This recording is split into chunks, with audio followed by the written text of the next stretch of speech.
Micah's prophecy of the eternal ruler. Centuries before Jesus' birth, the prophet Micah proclaimed, "But you, Bethlehem Ephrathah, though you are little among the thousands of Judah, out of you shall come forth one to be ruler in Israel, whose goings forth are from of old, from everlasting." This prophecy affirmed that the Messiah was not just coming into existence at birth, he had already existed from everlasting. Daniel's vision of the Son of Man. Daniel, in a prophetic dream, saw the Ancient of Days seated on a throne of blazing fire. But then another figure appeared, one like the Son of Man, coming with the clouds of heaven. He was given dominion, glory, and a kingdom that would never end. Daniel's vision pointed to the pre-existent Christ, who would later declare, "You will see the Son of Man coming on the clouds of heaven." The same divine figure seen in Daniel's vision would be revealed in the flesh centuries later. Isaiah's vision of the Lord on the throne. The temple was filled with smoke, and the train of his robe filled the heavens.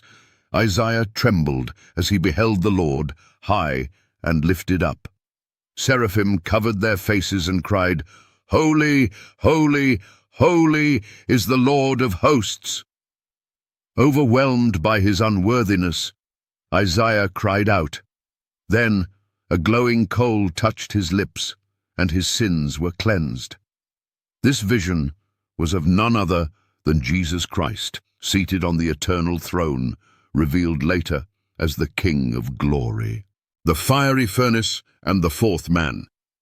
3 faithful men, Shadrach, Meshach, and Abednego, refused to bow to Nebuchadnezzar's golden image.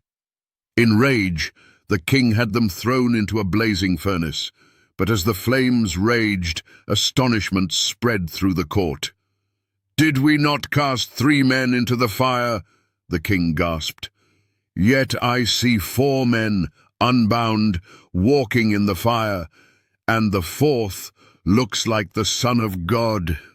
The pre-existent Christ stood with them, shielding them from death, proving he was present even in the trials of his people. The commander of the Lord's army meets Joshua.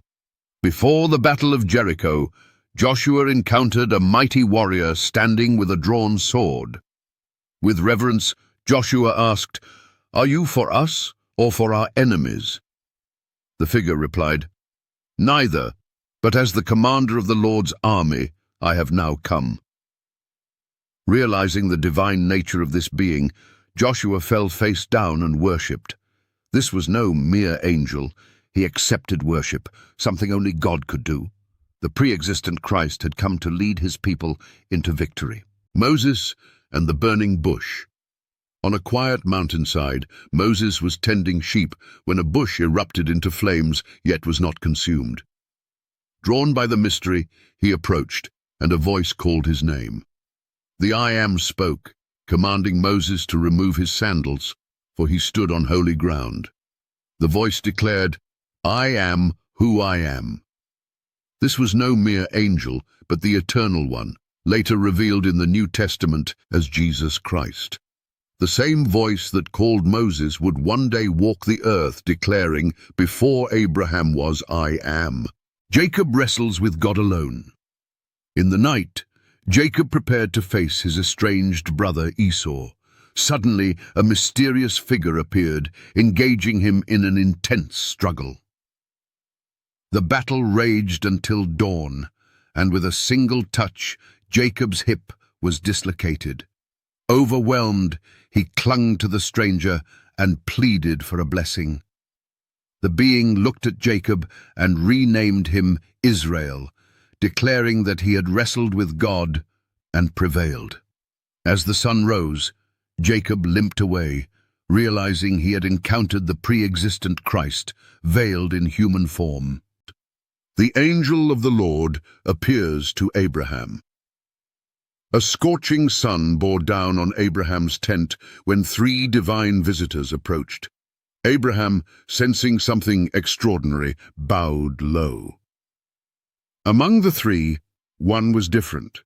He spoke with the authority of God and was later identified as the angel of the Lord. This was no ordinary angel. He was the pre-existent Christ. He promised Abraham that Sarah would bear a son, Isaac. When Abraham interceded for Sodom, this divine figure listened, demonstrating both his justice and mercy. Then, as fire rained down on the wicked cities, Abraham watched, realizing he had spoken face to face with God, Jesus, the creator of the universe. As the moment of creation arrived, the Word spoke and light shattered the darkness.